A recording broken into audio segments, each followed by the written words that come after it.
You lead a men's over 30 adult soccer team. Sports teams can be like family and can really help us through tough times.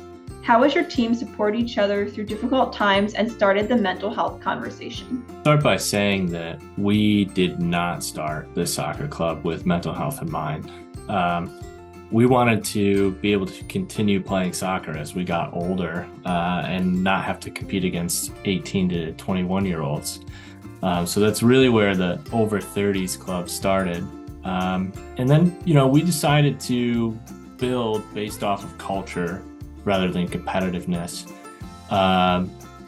So really fitting in with our culture is just as important as on-field skill when it comes to us looking at adding guys to the team. You have to come to our trainings and play with us a bunch of times and also go out and have a beer with us. And, we want to make sure that the people are a fit off the field just as well as on the field.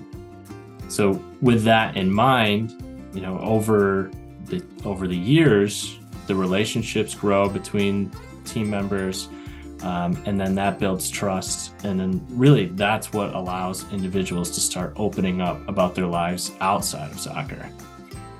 And oftentimes just talking about our lives and hearing stories from other guys is cathartic enough, but we do have this group of guys who reassures one another, who cares about one another, who have been through a lot of different things and are pretty open about it. Sometimes specific individuals will break off because they've had their own circumstances that they can really relate on. But other times the entire group comes together to put our support behind what one person is going through. So really, it's about meeting people where they are at our club, whether that be skills on the field, physical fitness, or mental health. We meet people where they are, and then we move forward together. Your team has partnered with Man Therapy to show your support towards men's mental health. What aspects of Man Therapy has your team most resonated with? The normalizing of men's mental health and having open discussions about it. So really the head inspection, very helpful tool.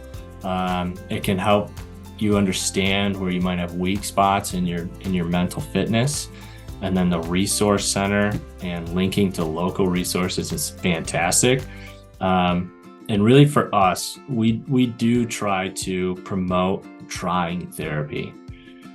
It can be extremely daunting to start therapy, even when you do get to the point where you understand that it could be helpful or beneficial to you as an individual.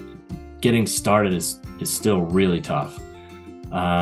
So, understanding that it's available, where it's available, that in-person therapy is not the only option. There's video, phone, and even text-based therapy. A lot of guys are more comfortable with that.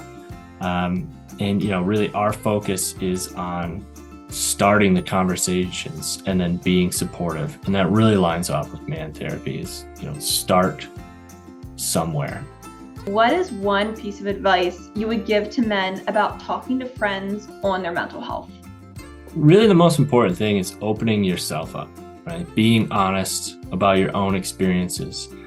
It really starts with the conversation. And that's a very hard thing to do is to shift from casual conversation to some of those deeper, more intimate conversations. But, be supportive. Share your own experiences. Don't try to fix the problems. Just be there. Being stressed with life's problems and struggling with mental fitness is normal.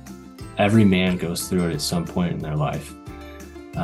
So really being there for others, opening yourself up, and understanding the resources like Man Therapy that are available. Understanding that the resources available include Man Therapy as well as the 988 Crisis and Suicide Hotline.